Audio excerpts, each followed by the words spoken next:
Hello students, today's video lecture is based on a chapter Motion of Science from class 9th. So before I start this chapter, it is really important to know what actually motion is. तो suppose करो बच्चे, यहाँ पर हमारे पास एक stationery object है, ठीक है. इस स्टेशनरी ऑब्जेक्ट है जिसे हम रेफरेंस पॉइंट बोलेंगे, ठीक है. इस रेफरेंस पॉइंट के पास एक ऑब्जेक्ट प्रेजेंट है पोजीशन ए पर. After some time if I observe कि what is now the position of object B, suppose it is here. So initially the object was at point A and now this point is at B. With respect to this stationary object we call it as a motion. So what is a motion? So we say any object is in a motion if it changes its position from one point to another with respect to some reference point. Here this reference point is tree. वो reference point कुछ भी हो सकता है. जैसे आप अपने घर से निकले, आपने अपनी पार्किंग से अपनी बाइक को उठाई. पहले तो आपकी बाइक आपकी पार्किंग के पास थी, कुछ टाइम के बाद आपकी बाइक पार्किंग से आगे चली गई, ठीक है. तो यहाँ पर पार्किंग क्या है, वो एक रेफरेंस पॉइंट है. तो जब भी हमने मोशन को डिस्क्राइब करना होता है तो रेफरेंस पॉइंट हमेशा क्या होता है, स्टेशनरी होता है. उसके विद रिस्पेक्ट ही ऑब्जेक्ट क्या करते हैं, मूव करते हैं. तो ऐसे हम मोशन को क्या कर सकते हैं, डिस्क्राइब कर सकते हैं, ठीक है. So now you know what is motion. So motion is something where object changes its position with time, right. So बच्चे, मोशन चैप्टर को फर्दर समझने के लिए 3 क्वांटिटीज़ हमारे पास समझना बहुत ही ज़्यादा ज़रूरी है. नंबर 1 हम समझेंगे distance, displacement. Number 2 is speed, velocity. Number 3 acceleration. तो अगर हम इन 3 क्वांटिटीज़ को समझना चाहें तो कैसे हम इसे समझ सकते हैं. नंबर 1 डिस्टेंस और डिस्प्लेसमेंट क्या होता है, ठीक है. First of all what is distance and displacement. इसी फिगर पे आ जाते हैं. इस फिगर में क्या किया, object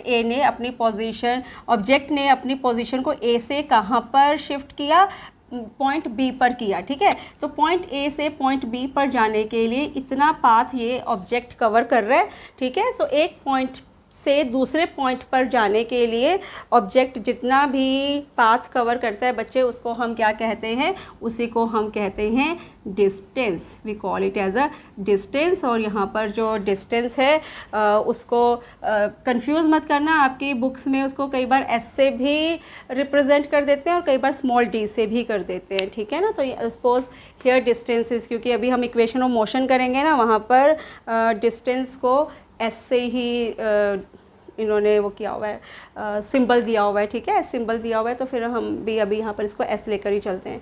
so distance is what, it is a path cover when object changes its position from one point two another point, ठीक है. और डिस्टेंस के यूनिट्स बेटा हमेशा मीटर्स में लेते हैं. स्मॉल एम से रिप्रेजेंट करेंगे. Small M is for metres. और मीटर्स क्या है बच्चे, वो एसआई यूनिट्स हैं. आपने अपनी जूनियर क्लासेस में भी बहुत बार पढ़ा होगा कि हम प्रेफरेबली जो यूनिट्स हैं, किसी भी क्वांटिटी को मेजर करते हुए हम कुछ यूनिट्स साथ में लगाते हैं, ठीक है. ये यूनिट्स हमेशा एसआई यूनिट्स ही होते हैं क्योंकि SI units are accepted all over the world, ठीक है. That is why we always prefer SI units. So distance के एसआई यूनिट्स क्या हैं, मीटर्स हैं. Now this is distance. How distance and displacement are different from each other, अभी हम ये समझेंगे, ठीक है. तो अभी एक और फिगर हम ड्रॉ करते हैं. सपोज करो अगेन एक ऑब्जेक्ट ने ए से बी तक मूव किया. सपोज करो ए से बी तक मूव करने के लिए इस ऑब्जेक्ट ने जो डिस्टेंस कवर किया 5 मीटर्स. फिर ये ऑब्जेक्ट वर्टिकली चलना शुरू हो गया बी से, और जो इसने ऑब्जेक्ट कवर किया, डिस्टेंस कवर किया, बी ने सी तक जो डिस्टेंस कवर किया ऑब्जेक्ट ने, वो सपोज किया 5 मीटर्स, ठीक है. तो यहाँ पर बच्चे अगर आप देखोगे, दिस इज़ द ए से बी तक जाने के लिए 5 मीटर्स, बी से सी तक जाने के लिए भी सपोज 5 मीटर्स. तो यहाँ पर अगर देखें how much is path covered bye the object, so how much distance is travelled, how much path is covered, that is 5 meters plus 5 meters. कहाँ, ये AB then plus BC, ठीक है. 5 meters plus 5 meter that is equal to 10 metres. बच्चे units साथ में mention करना कभी मत भूलना। अगर कहीं भी यूनिट्स भूल गए ना लिखना तो न्यूमेरिकल चाहे पूरा सही हो विथ कैलकुलेशंस, पर यूनिट्स ना लिखने के मार्क्स तो हमेशा ही कट होंगे ही होंगे, और इसलिए यूनिट्स पे अपना कंसंट्रेशन पूरा रखना। सो this is a distance travelled by the object. अब बच्चे देखो यहाँ पर ऑब्जेक्ट का इनिशियल पॉइंट क्या था, वो कहाँ से स्टार्ट हुआ था, वो स्टार्ट हुआ था पॉइंट ए से, ये इसका था स्टार्टिंग पॉइंट, ठीक है। और ये ऑब्जेक्ट कहाँ जाकर इसका एंड पॉइंट हुआ, सी पर, ये इसका एंड पॉइंट है या इसका फाइनल पॉइंट है, ठीक है बच्चे। तो इस तरह से ए से सी तक वो पहुंचा। क्या आपको इसी फिगर में कोई और नज़र आ रहा है रास्ता ए से सी तक जाने के लिए, इसके अलावा कोई और फिगर में आ रहा है या ध्यान में या नज़र आ रहा है? मुझे तो दिख रहा है, दैट इज़ अगर वो ऐसे ऑब्जेक्ट गया होता, ठीक है, ए से सी पे जाने के लिए ये भी डिस्टेंस कवर है, ठीक है, ये पाथ कवर किया जा सकता है। तो this is the shortest distance अगर ए से किस पे जाना है, सी पर जाना है ना। ये तो लंबा रास्ता है, ये छोटा रास्ता है, शॉर्टेस्ट पाथ। बेटा इसी शॉर्टेस्ट पाथ को क्या कहते हैं, डिस्प्लेसमेंट कहते हैं। इसी को क्या कहते हैं, डिस्प्लेसमेंट, ठीक है। So shortest path cover is known as displacement and actual path cover is what, it is distance. दोनों के यूनिट्स क्या हैं, सेम है। तो इसके बेसिस पे डिस्टेंस और डिस्प्लेसमेंट के बीच में डिफरेंसेस बनाए जा सकते हैं। पेपर में क्वेश्चन आ भी जाता है कि what are the differences between distance and displacement. Number 1 देखोगे तो अभी मैंने समझाया, it is the actual path covered by object, actual path covered. जबकि डिस्प्लेसमेंट क्या है, number 1 it is shortest path covered. और नंबर 2 देखें डिफरेंस, बच्चे डिस्टेंस इज स्केलर क्वांटिटी और डिस्प्लेसमेंट इज वेक्टर क्वांटिटी। बच्चे जो स्केलर क्वांटिटी है वो सिर्फ मैग्नीट्यूड पे डिपेंड करती है, जबकि जो वेक्टर क्वांटिटी है वो मैग्नीट्यूड के साथ साथ हमेशा डायरेक्शन पे भी डिपेंड करेगी। तो ऐसी क्वांटिटीज़ को हम कहते हैं vector. Otherwise if it only depends on the magnitude we call quantity as a scalar. तो distance is always a scalar quantity, क्योंकि एक वो पर्टिकुलर डायरेक्शन पे नहीं डिपेंड करती, वो तो जितना पाथ कवर हुआ सिर्फ उस पर डिपेंड करेगी, ठीक है। But displacement is a vector quantity, क्योंकि पाथ कवर कितना किया इसके साथ साथ वो डायरेक्शन पर भी हमेशा डिपेंड करती है। तो it is a vector quantity. Third one very important, distance can never be zero, can never be zero, but displacement can be zero. How? Very very important question. इसके लिए भी एक छोटा सा डायग्राम ड्रॉ कर लेते हैं। एक बस है, उसकी जर्नी स्टार्ट हुई पॉइंट ए से, पॉइंट बी पर जाकर उसकी जर्नी क्या हुई, पॉइंट बी तक वो पहुंच गई, ठीक है। उसने पाथ कवर किया ए से बी तक। सपोज करो ए से बी तक जाने के लिए जो पाथ कवर हुआ वो 250 किलोमीटर हुआ, ठीक है। फिर ये बी वापस, बी से बस वापस पॉइंट ए पर आ गई, वापस बस बी से पॉइंट ए पर आ गई। अभी भी सेम 250 किलोमीटर्स लिया था, ऑब्वियसली पाथ कवर तो अभी भी क्या रहेगा, सेम रहेगा, ए से बी वापस बी से ए। तो बच्चे इस केस में अगर डिस्टेंस हम निकालें, तो डिस्टेंस निकालें वो तो टोटल पाथ कवर होता है ना। तो टोटल पाथ तो उसने किया ए से बी, फिर वापस बी टू ए, तो 250 किलोमीटर्स प्लस 250 किलोमीटर्स 500 किलोमीटर्स। पर अगर यहाँ पर डिस्प्लेसमेंट को देखें तो स्टार्टिंग पॉइंट ए था, इन द एंड बस वापस कहाँ पर आ गई, पॉइंट ए पर ही आ गई। तो बच्चे डिस्प्लेसमेंट इन दीज केसेस, अगर ऐसे केसेस आते हैं जहाँ पर स्टार्टिंग पॉइंट और एंड पॉइंट सेम हो, जैसे यहाँ पर स्टार्टिंग पॉइंट ए, वापस भी बस किस पर आ गई, ए पर। If starting point and and point both points are same, always displacement is zero. So I said displacement can be zero but distance can never be zero. ठीक है बच्चे। और distance और displacement same भी हो सकता है। कैसे, जैसे यही बस थी A से B पर गई, ठीक है, इसने डिस्टेंस कवर किया, पाथ कवर 250 किलोमीटर किया, पर ये बी से वापस ए पर नहीं आई, बी पर ही रुक गई। ठीक है, तो इस केस में क्या होगा, बी पर ही रुक गई, तो हमने क्या करना है, बस यहीं तक अगर बोलें कि ए से बी तक डिस्टेंस और डिस्प्लेसमेंट को निकालो, तो बच्चे दोनों ही वैल्यूज़ कितनी हो जाएंगी, दोनों की वैल्यूज़ 250 किलोमीटर्स। तो डिस्टेंस और displacement can be same also. ठीक है बच्चे, तो this is about the quantity, distance and displacement, दोनों के यूनिट्स याद रखना मीटर्स में ही हैं। इसके अलावा हम डिस्टेंस और डिस्प्लेसमेंट को किलोमीटर्स में, सेंटीमीटर्स में, किसी भी क्वांटिटी, इनके कोई भी यूनिट्स हम ले सकते हैं, बट प्रेफरेबली जो यूनिट्स लेने हैं वो हमेशा एसआई लेने हैं, और एसआई यूनिट्स क्या हैं इसके, मीटर्स। अब इसके बाद हम डिस्क्राइब करेंगे second quantity, that is speed and velocity. Next quantity is speed and velocity. अब how we can define speed or velocity? So what is the speed बच्चों? Speed is the distance traveled or cover by object in given amount of time, and velocity is what? It is displacement upon time. It is displacement upon time.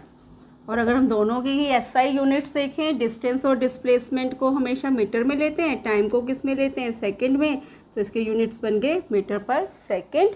तो numerical अगर आपको speed या velocity निकालने के लिए आते हैं, पहले तो एसआई यूनिट्स का ध्यान रखना, मीटर पर सेकंड, और स्पीड के लिए आप क्या करोगे, डिस्टेंस को टाइम से डिवाइड कर दोगे, और वेलोसिटी के लिए डिस्प्लेसमेंट अपॉन टाइम। और डिस्टेंस और डिस्प्लेसमेंट अगर सेम है तो स्पीड और वेलोसिटी भी क्या हो जाएंगी, वो भी सेम हो जाएंगी, है ना।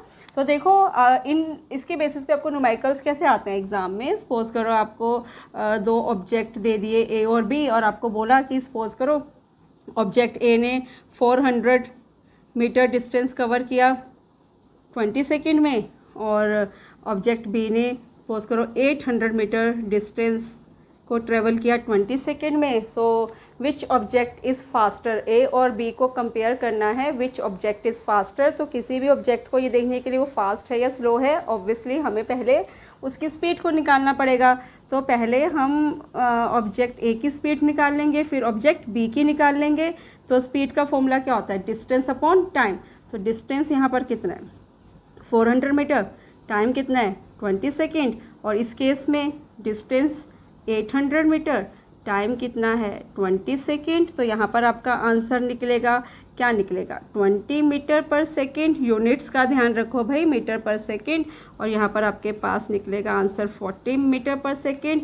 किसकी स्पीड फास्ट है, ए और बी में से इसकी स्पीड ज़्यादा है, इसकी स्पीड ज़्यादा है, तो this object B is faster than object A, object B is faster than object A. तो बच्चे स्पीड और वेलोसिटी के न्यूमेरिकल्स आते हैं तो आपको डिस्टेंस या डिस्प्लेसमेंट दिया होगा, टाइम दिया होगा, देखना या तो आपका आंसर मीटर पर सेकंड में आएगा या आपका आंसर किलोमीटर पर आवर में होगा। ठीक है ना, कई बार किलोमीटर्स पर आवर को, कई बार आपको किलोमीटर पर आवर दे देते हैं। ठीक है, सपोज करो स्पीड है 35 kilometre per hour, instead of metre per second speed दे दी किलोमीटर पर आवर्स में, और बोलते हैं इसको मीटर पर सेकंड में कन्वर्ट करो। तो क्या करोगे, सिंपल करोगे, 35 को पहले ये किलोमीटर्स, आर को मैंने मीटर्स पर सेकंड में कन्वर्ट करना है ना, किलोमीटर्स को मीटर्स में कन्वर्ट करने के लिए 1000 से मल्टीप्लाई करेंगे तो मीटर्स में आ जाएगा, और आवर्स को सेकंड में कन्वर्ट करना है तो 3600 सेकंड से करोगे, तो आपका जो अब आंसर निकलेगा वो किस में निकलेगा,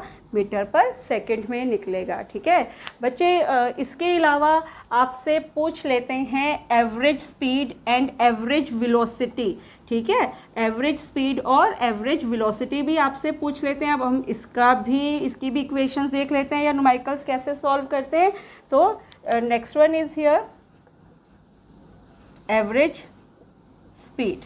बच्चे एवरेज स्पीड में क्या होता है, आपको न्यूमेरिकल में ही एक ऑब्जेक्ट की 3 डिस्टेंसेस दे देते हैं, 3 या 4, मतलब कि एक से ज़्यादा, कुछ भी वो 2, 3, 4 कुछ भी हो सकते हैं, और टाइम भी अकॉर्डिंगली उतने ही दे देते हैं। फॉर एग्जांपल जैसे एक ऑब्जेक्ट है, आपको बोल दिया कि सपोज करो 10 मिनट्स में इसने डिस्टेंस कवर किया, सपोज करो लेट हम सेकंड में ले लें ताकि हमारा आंसर मीटर पर सेकंड में ही आए। सपोज करो पहले 10 सेकंड में उसने डिस्टेंस कवर किया 5 मीटर, फिर बोल दिया कि 25 सेकंड में वो डिस्टेंस जो कवर कर रहा है सपोज करो 15 मीटर्स, और फिर एक और दे दिया सपोज करो 20 सेकेंड्स में, नेक्स्ट 20 सेकेंड में डिस्टेंस जो कवर कर रहा है वो 10 metres.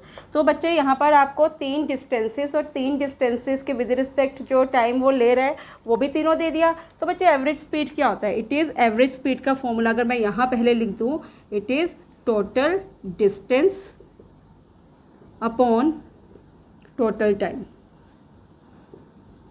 Total distance upon total time. तो यहाँ पर आपका टोटल डिस्टेंस कितना है? 5 metre plus 15 metre plus 10 metre divide by time भी देखें 10 सेकेंड, 25 सेकेंड प्लस 20 सेकेंड। बस इसको इस क्वांटिटी को इससे क्या कर दो, डिवाइड कर दो, तो हमारे पास क्या आ जाएगा? एवरेज स्पीड आ जाएगा।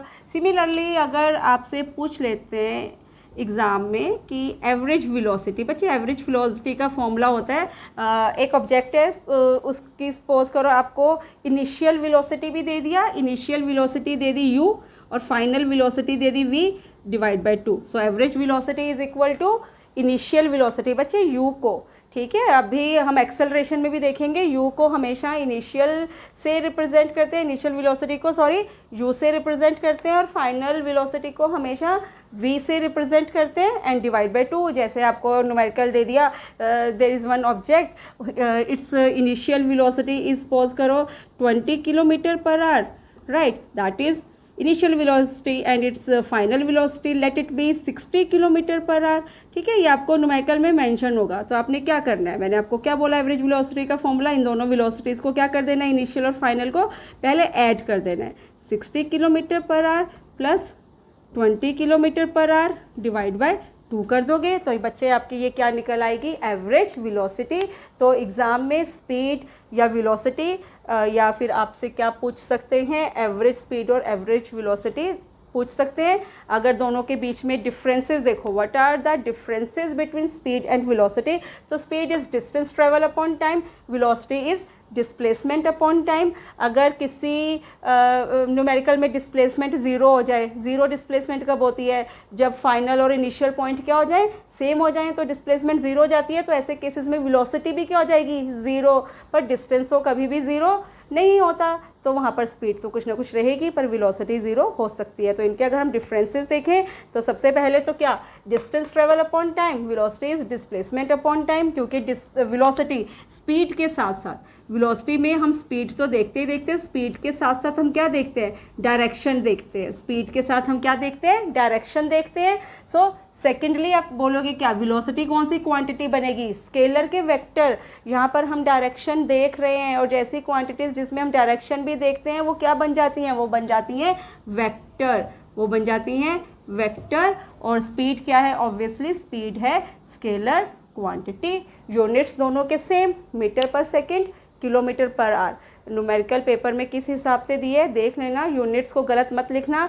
मीटर्स को हमेशा सेकंड के साथ डिवाइड करते हैं निकालते हुए, किलोमीटर्स के नीचे हमेशा डिवाइड करते हुए टाइम आवर्स में ही होना चाहिए। इस चीज़ को याद रख लेना, नहीं तो न्यूमेरिकल गलत हो जाएगा, ठीक है। तो these are the differences between speed and velocity. Speed is distance travel upon time, velocity is displacement upon time. Speed is a scalar quantity, velocity is a vector quantity. So depending on the displacement velocity can be zero but speed can never be zero, ठीक है बच्चे। So this is about speed and हैं हम।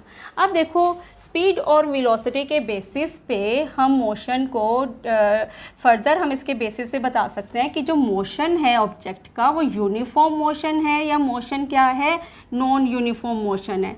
अब ये uniform motion और non uniform motion होता क्या है बच्चे, इसको अगर मैं डिस्क्राइब करूँ तो एक ही तरह के दोनों केसेस में एग्जांपल लेते हैं, ठीक है। कौन से हैं दो cases, first motion is uniform motion, second motion is non uniform motion. एक जैसा डायग्राम बनाते हैं, फिर कंपैरिजन करना ना आसान हो जाता है। One point is A, another point is B. जो ऑब्जेक्ट ने मूव किया ए पॉइंट से बी पॉइंट तक। यहाँ पर भी सेम, ऑब्जेक्ट ने ए पॉइंट से बी पॉइंट तक क्या किया, डिस्टेंस कवर किया, उसने इस पाथ को कवर किया, ठीक है, ए और बी के बीच में। अब इनको हम 3 पार्ट्स में क्या कर देते हैं, डिवाइड कर देते हैं। यहाँ भी हम 3 पार्ट्स में इसको डिवाइड कर देते हैं। और हम क्या करते हैं इन दोनों ही केसेस में, जो हम इस मोशन को ऑब्ज़र्व कर रहे हैं, तो इन दोनों ही केसेस में क्या करते हैं, जो टाइम इंटरवल है ना, जिसमें हम ऑब्ज़र्व कर रहे हैं ऑब्जेक्ट की पोजीशन, जो उसका डिस्टेंस कवर हम कर रहे हैं, देख रहे हैं, वो टाइम सेम रखते हैं, टाइम इंटरवल सेम रखते हैं। Late it B 20 second, 20 second, 20 second. Her 20 second के बाद हम अपनी वॉच से देख रहे हैं कि कितना डिस्टेंस कवर हो रहा है, ठीक है, ए से बी पर जाने के लिए हर 20 सेकेंड के बाद। यहाँ पे यही करते हैं, 20 सेकेंड रख देते हैं, 20 सेकेंड रख देते हैं, 20 सेकेंड। इससे ईजी हो जाएगा कंपैरिजन करना। सपोज करो पहले 20 सेकेंड में ऑब्जेक्ट ने डिस्टेंस कवर किया 40 मीटर, फिर इसने किया 80 मीटर्स, फिर इसने कितना किया 120 मीटर्स, ठीक है। तो इसमें क्या किया, अगर मैं इनको कि पहले इस पॉइंट तक 40 मीटर्स, फिर इस पॉइंट तक 80 मीटर्स, फिर इस पॉइंट तक 120 मीटर्स, इनके अगर बीच का डिफरेंस देखें, ये भी 40 मीटर, इस पॉइंट से इस पॉइंट के बीच में देखो ये भी क्या 40 मीटर, इस पॉइंट से इस पॉइंट तक भी कितना 40 metre. So regular interval of time पर, ठीक है, मैं यहाँ पर ना इसको यहाँ नहीं लिखूँगी, मैं ना इसको इसके नीचे लिखूँगी ताकि एक्सप्लेन करना। यहाँ पे सपोज करो 40 मीटर, यहाँ पे 80 मीटर और यहाँ पे कितना, ऐसे ठीक रहेगा ना, वो तो थोड़ा गलत हो रहा था। अब इनके बीच का जो डिफरेंस है वो कितना है 40 मीटर्स, 40 मीटर्स, 40 मीटर्स। तो बच्चे आप देख रहे हो हर रेगुलर इंटरवल ऑफ टाइम पर ऑब्जेक्ट जितना डिस्टेंस कवर कर रहा है वो भी क्या सेम है। So if the distance cover at regular interval of times is same, then we call such motion as a uniform motion.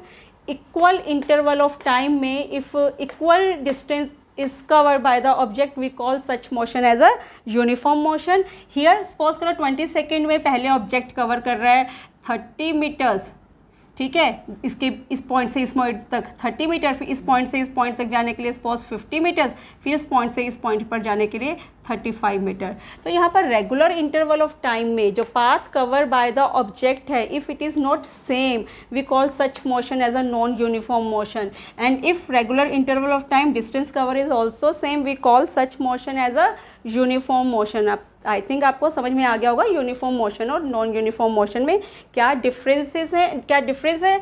और अगर इसका ग्राफ प्लॉट करें, जो कि बहुत बहुत बहुत इंपॉर्टेंट है, ग्राफ से किसी भी मोशन को देखना बहुत आसान हो जाता है। रीडिंग्स देखते हो तो एक बार के लिए समझना पड़ता है कि ये नॉन यूनिफॉर्म मोशन है या यूनिफॉर्म मोशन है, पर ग्राफ को देखते ही आप एकदम से बोल सकते हो कि ये यूनिफॉर्म मोशन है, नॉन यूनिफॉर्म मोशन। तो ग्राफ्स हमेशा कम टाइम कंज्यूम करते हैं मोशन को समझने के लिए। कैसे, देखो यहाँ तो मैंने रीडिंग से आइडिया लगाया मोशन था यूनिफॉर्म या नॉन यूनिफॉर्म, बट अगर मेरे पास डिस्टेंस टाइम ग्राफ है, बच्चे ऐसे ग्राफ्स को हम डिस्टेंस टाइम ग्राफ कहते हैं, जो हमें स्पीड और वेलोसिटी में मिलते हैं।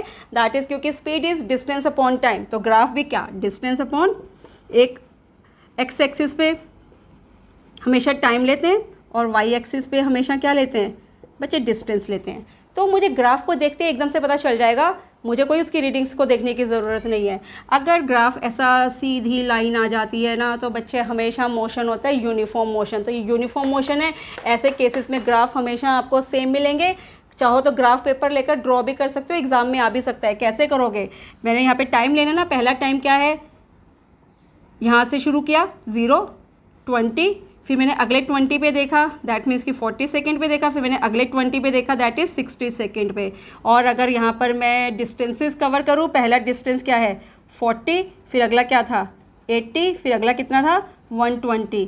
तो 20 के विद रिस्पेक्ट ये देखो यहाँ पे ऐसे पॉइंट मिलेगा ये, फिर मिलेगा अगले 40 पे ये 80 यहाँ जा रहा है यहाँ, और नेक्स्ट 60 पे थोड़ा और ग्राफ को एक्सटेंड कर दें स्ट्रेट लाइन में, ये 120, इसके विद रिस्पेक्ट 60, ये देखो ये 120, तो यहाँ पे ऑलमोस्ट 60 पे है ना। थोड़ा सा मैं इसको यहाँ ले लूँ, ठीक है। तो बच्चे अगर आप 3 पॉइंट्स को मैच करोगे अपने स्केल के साथ, कभी गलत नहीं होगा। तो आपकी रीडिंग हमेशा क्या मिलेगी, आपको बिल्कुल जो रीडिंग्स आपको ग्राफ देंगी वो हमेशा आपको स्ट्रेट लाइन ग्राफ देंगी।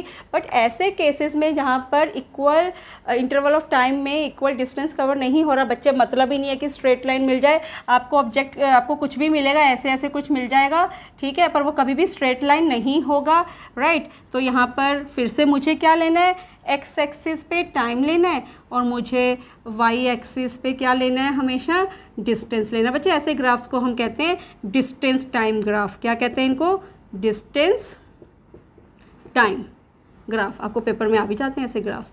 और यूनिफॉर्म मोशन के लिए डिस्टेंस टाइम ग्राफ हमेशा क्या रहता है, स्ट्रेट लाइन रहता है।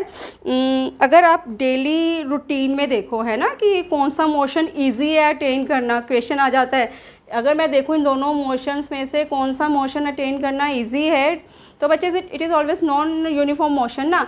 अपना एग्जांपल ले लो, तुम अपनी साइकिल लेकर घर से निकले, ठीक है, और तुम हर सपोज 5-5 मिनट के बाद देख रहे हो कि तुमने कितना डिस्टेंस कवर किया। ऑब्जर्व करके देख भी लेना, छोटा सी खुद ही एक्टिविटी कर तो आप देखोगे कभी भी 5 मिनट के बाद आपकी जो डिस्टेंस कवर है ना वो सेम नहीं आ रहा। कर सकते हो अटेन, मैं ये नहीं कह रही कि तुम कर ही नहीं सकते, you can do, but it is not that common, it is not that easy to attain. Why, आप अपने घर से निकले, हर 5 मिनट के बाद देखा, कभी सपोज करो एकदम से कोई आगे ट्रैफिक आ गया, आपको अपना स्पीड धीरे करनी पड़ी, तो डिस्टेंस कवर क्या हो जाएगा, कम हो जाएगा। कभी कोई मिल गया रास्ते में, या कभी रोड की कंडीशन ही ऐसी है कि आपको धीरे करनी पड़ी, अपनी स्पीड स्लो चलना पड़ा, तो आपका distance cover regular interval of time में कभी भी सेम नहीं रहता। तो रूटीन में तो ऐसा ही होता है, बट अटेन कर सकते हैं, but not that easy, right. तो uniform motion is not easy to attain, but non uniform motion तो always obviously it is easy to attain. So these are the differences between uniform motion and non-uniform graphically also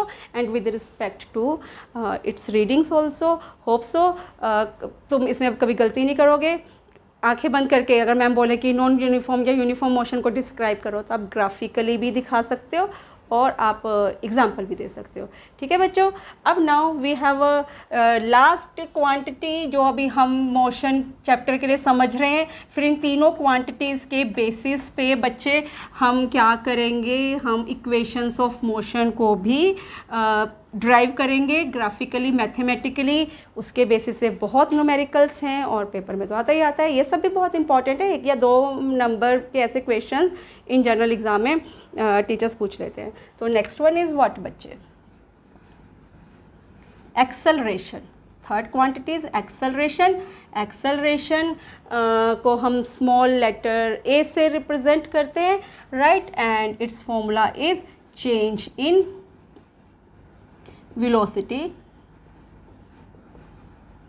per unit time या given amount of time, we call it as velocity। अगर आप इसके भी units बनाओ, SI units, velocity के भी सिखाए थे SI यूनिट, होप सो ध्यान में होगा। क्या था, मीटर पर second divide by time, time के यूनिट्स क्या, सेकेंड, तो क्या बना, ये बना आपके पास मीटर पर सेकेंड स्क्वायर। कभी पेपर में न्यूमेरिकल आ जाए, बहुत मुश्किल आ रही है, बहुत बच्चे करते हैं, फर्स्ट टाइम है, अभी सीख रहे हो, गलती कर सकते हो कि ये वेलोसिटी क्वांटिटी दी हुई है या ये एक्सेलरेशन दिया हुआ है। कई बार नहीं समझ में आता, नहीं दिमाग में आ रहा। कुछ नहीं करना बच्चे, सिर्फ यूनिट्स को देख लो, क्योंकि वेलोसिटी के आगे तो हमेशा मीटर पर सेकंड लिखा होगा और एक्सेलरेशन दिया होगा तो मीटर पर सेकंड स्क्वायर होगा। तो तुम कभी गलती नहीं करोगे अगर तुम सिर्फ यूनिट्स पे ध्यान दे दो, क्योंकि आई नोटिस्ड इट, बच्चे बहुत बार कंफ्यूज हो जाते हैं, मैम नहीं पता चला था कि ये वेलोसिटी था या ये एक्सेलरेशन था। तो बच्चे प्लीज़ अभी आप ये सब चीज़ें नहीं बोलोगे, आप सिर्फ अपने यूनिट्स पे ध्यान दोगे कि वो किस में दिए हुए हैं, और ऑब्वियसली SI यूनिट्स हैं, ये SI यूनिट्स हैं ये, ठीक है।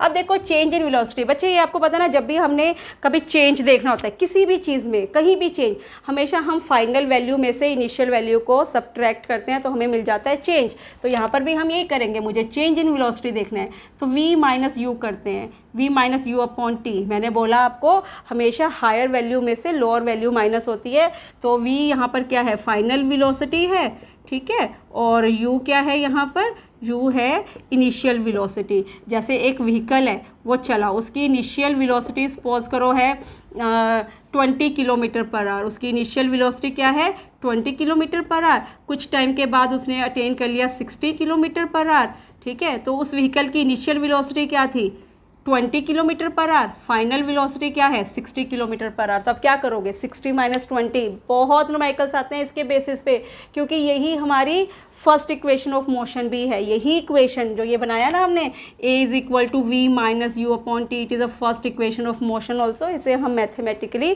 डिराइव करेंगे, ठीक है। बहुत न्यूमेरिकल्स आते हैं इसके बेसिस पर भी। तो बच्चे ऐसे हम निकालते हैं एक्सेलरेशन, और एक्सेलरेशन में भी हम दिखा सकते हैं यूनिफॉर्म मोशन। इसमें मुझे फिर से ग्राफ बनाना पड़ेगा बड़ी, क्योंकि एक्सेलरेशन है तो यहाँ पर वेलोसिटी अपॉन टाइम है। तो एक्सेलरेशन के केस में बच्चे जो ग्राफ्स बनते हैं ना, वो वेलोसिटी टाइम ग्राफ बनते हैं। पीछे वाले ग्राफ क्या थे, डिस्टेंस टाइम ग्राफ। ये वाले ग्राफ्स क्या हैं जो एक्सेलरेशन में बन रहे हैं बेटा, एक्सेलरेशन में जो बन रहे हैं वो हैं वेलोसिटी अपॉन टाइम ग्राफ। बच्चे ये वेलोसिटी टाइम ग्राफ है, और हम देखना चाहते हैं कि जो ऑब्जेक्ट एक्सेलरेट कर रहा है वो यूनिफॉर्म एक्सेलरेशन कर रहा है। यूनिफॉर्म वर्ड जहाँ भी आ गया, ग्राफ कैसा बनेगा, स्ट्रेट लाइन या कर्व्ड। अब ये समझाया, फटाफट से आंसर दिया करो। It is always straight line का मतलब एक्सेलरेशन क्या है, यूनिफॉर्म एक्सेलरेशन है। यूनिफॉर्म एक्सेलरेशन है in regular interval of time, speed is also same. If in regular interval of time अगर आप स्पीड देख रहे हो वो सेम जा रही है, मतलब कि सेम क्वांटिटी से ही चेंज कर रही है ना। कि जैसे पहले 20 मिनट्स में वो 20 किलोमीटर पर आ रहा है, फिर अगले 40 में देखा तो वो 60 हो गई, फिर अगले 20 में देखा तो आपके पास 20 + 60 40 का फ़र्क है ना, फिर 100 किलोमीटर पर आवर है ना। तो दैट मीन्स कि in regular interval of time अगर आप स्पीड मेजर कर रहे हो है ना, उनका डिफरेंस भी अगर सेम चल रहा है तो we call such motion as a uniform motion, है ना। हमने देखा था, तो यहाँ पर ये क्या है, uniform acceleration. If you are getting this straight line तो आप क्या बोलोगे, एक्सेलरेशन इज़ यूनिफॉर्म एक्सेलरेशन। और यूनिफॉर्म एक्सेलरेशन के लिए बेटा ए की वैल्यू हमेशा पॉजिटिव होती है। ए की वैल्यू क्या होती है, हमेशा positive for uniform acceleration. Same मैं यही ग्राफ बना रही हूँ, अभी भी क्या कर रहे हैं, ये एक्सेलरेशन पॉजिटिव ही है। यहाँ पे मैं क्या लूँगी, टाइम, यहाँ पर क्या लेंगे, वेलोसिटी, पर आपको कर्व्ड ग्राफ मिला है तो अभी भी ए की वैल्यू पॉजिटिव, ठीक है। बट ये क्या यूनिफॉर्म एक्सेलरेशन है, कभी भी ये यूनिफॉर्म एक्सेलरेशन नहीं है। यूनिफॉर्म के लिए तो हमेशा लाइन क्या आएगी, स्ट्रेट आएगी, राइट। सेम अगर मैं इसी ग्राफ को यहाँ पे और प्लॉट करूँ, आपसे किसी भी तरह का ग्राफ पूछ लेते हैं, यहाँ पर टी है, यहाँ पर वी है, अभी भी स्ट्रेट लाइन मिली पर वो डिक्लाइन कर रही है। वेलोसिटी टाइम के साथ क्या कर रही है, डिक्लाइन। जैसे आप चल रहे हो, आपको आपका डेस्टिनेशन आ गया, धीरे धीरे आपकी स्पीड कम होनी शुरू हो जाती है, तो आपने स्पीड कम हुई, ज़्यादा से स्पीड क्या हुई, कम हुई, ठीक है बच्चे। इसको रिटार्डेशन कहते हैं। फिर हम एक्सेलरेशन वर्ड नहीं यूज़ करते, फिर हम क्या वर्ड यूज़ करते हैं, रिटार्डेशन। रिटार्डेशन के केस में बच्चे ए की वैल्यू पॉजिटिव नहीं रहेगी, ए की वैल्यू क्या रहेगी, नेगेटिव रहेगी। तो देखो स्ट्रेट लाइन, एक्सेलरेशन, रिटार्डेशन, पर दोनों क्या हैं, दोनों यूनिफॉर्म मोशन है। अगर मैं इसके with respect non uniform motion दिखाऊँ ना, तो क्या बनेगा, ये टी, ये वी, तो ग्राफ कैसे बनेगा, ग्राफ ऐसे बनेगा, ठीक है ना। पर मोशन कौन सा है, नॉन यूनिफॉर्म, एक्सेलरेशन की वैल्यू नेगेटिव। इसमें एक और ग्राफ पे पूछ लेते हैं, जैसे एक और ग्राफ ड्रॉ कर लेते हैं, यहीं पर ही ज़रा सपोज करो इस केस में आपके पास ग्राफ ऐसा भी पूछ लेते हैं। ये ग्राफ बहुत पूछते हैं बेटा, वेलोसिटी टाइम ग्राफ। इसमें जो ये हमारी ये वेलोसिटी वाली लाइन है ना, विद रिस्पेक्ट टू टाइम, बच्चे ये पैरेलल, अगर ये दोनों लाइंस पैरेलल आ रही हैं तो इस केस में हम बोलते हैं एक्सेलरेशन इज़ कांस्टेंट। हम क्या बोलते हैं, एक्सेलरेशन इज़ कांस्टेंट। तो आपको क्या पूछ लेते हैं एग्जाम में, एक्सेलरेशन का वो ग्राफ ड्रॉ करो जिसमें पॉजिटिव आएगी वैल्यूज़, ऐसा ग्राफ जिसमें एक्सेलरेशन नेगेटिव आएगी, और ऐसा ग्राफ जिसमें एक्सेलरेशन क्या रहेगी, कांस्टेंट रहेगी। तो बच्चे ये 3 टाइप्स के ग्राफ हैं। ये तो ये दोनों ग्राफ्स कौन सा मोशन शो कर रहे हैं, यूनिफॉर्म, और ये दोनों क्या शो कर रहे हैं, non uniform motion. So in this lecture what we have studied, हमने क्या सीखा, हमने सीखा डिस्टेंस डिस्प्लेसमेंट, हमने सीखा स्पीड एंड वेलोसिटी, और हमने सीखा acceleration along with distance time graph and velocity time graph. Distance time graph is in speed and velocity, है ना, और velocity time graph is for acceleration. So बच्चे in our next video lecture हम क्या सीखेंगे, हम 3 equation of motion, 3 equation of motions हैं, उनको डिराइव करना सीखेंगे मैथमेटिकली एंड ग्राफिकली, और इसके साथ साथ हम सीखेंगे उसके बेसिस पे न्यूमेरिकल्स। अभी सर्कुलर मोशन बचता है, उसे भी हम सेकंड वीडियो लेक्चर में देखेंगे, बहुत इंपॉर्टेंट है circular motion. 3 equation of motion सीखेंगे, न्यूमेरिकल्स की प्रैक्टिस करेंगे। So thank you and have a nice day.